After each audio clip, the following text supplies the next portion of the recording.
You know, in my voice acting career, I've had the pleasure of appearing in over 100 video games doing all different kinds of characters, but the one I am most closely associated with is this guy. That's right, Pathfinder in Apex Legends.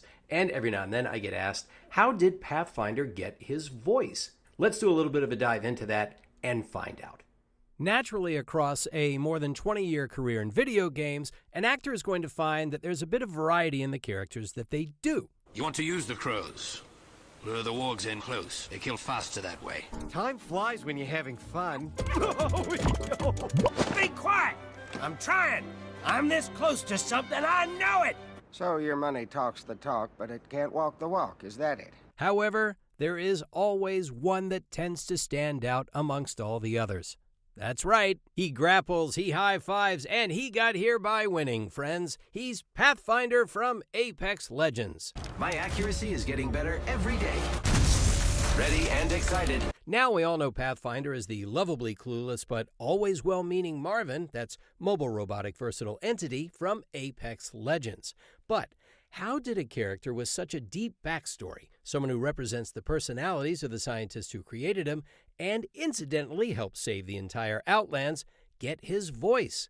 Well, for that, we have to go back a few years. In 2018, a year before Apex Legends was launched, I got my usual daily batch of email auditions from my agency. Among the sampling of commercial animation and video game roles, there was one looking for a friendly robot involved in a deadly game in the far-out future. At least that's kind of how I remember it. I actually don't have the script anymore, but this would not have been the first intelligent robot/AI voice audition I had had. In fact, just 2 years before, I voiced the character of Infomat in the movie Passengers with Chris Pratt and Jennifer Lawrence. What sort of person? Personal trainer? Travel planner? Therapist? I don't know.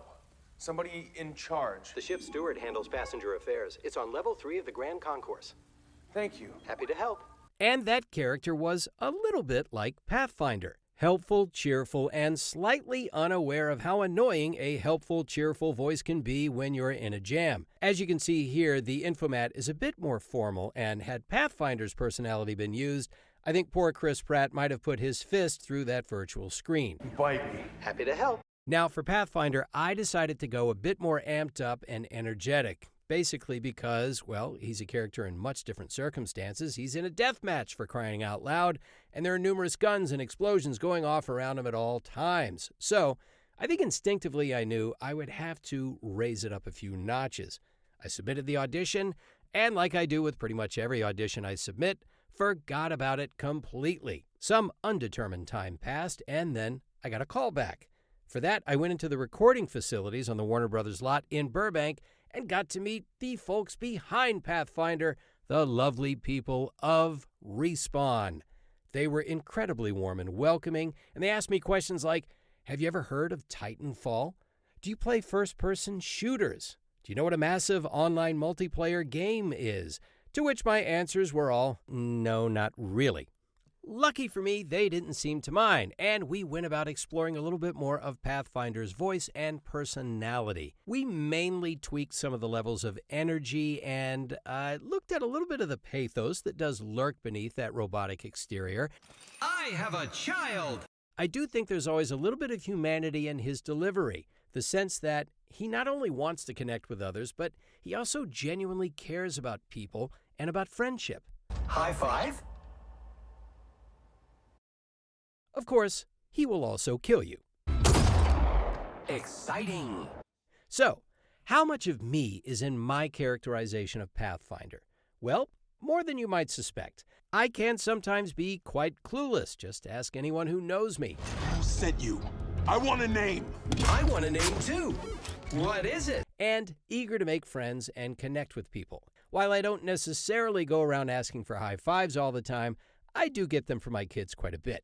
And as you can also hear, I don't really change my voice at all when I do Pathfinder. It all started when this energy crisis threatened the Outlands. I just pitch it up a bit when Pathy gets really excited. Oh, good! Security! Drop it! Oh, no! Security!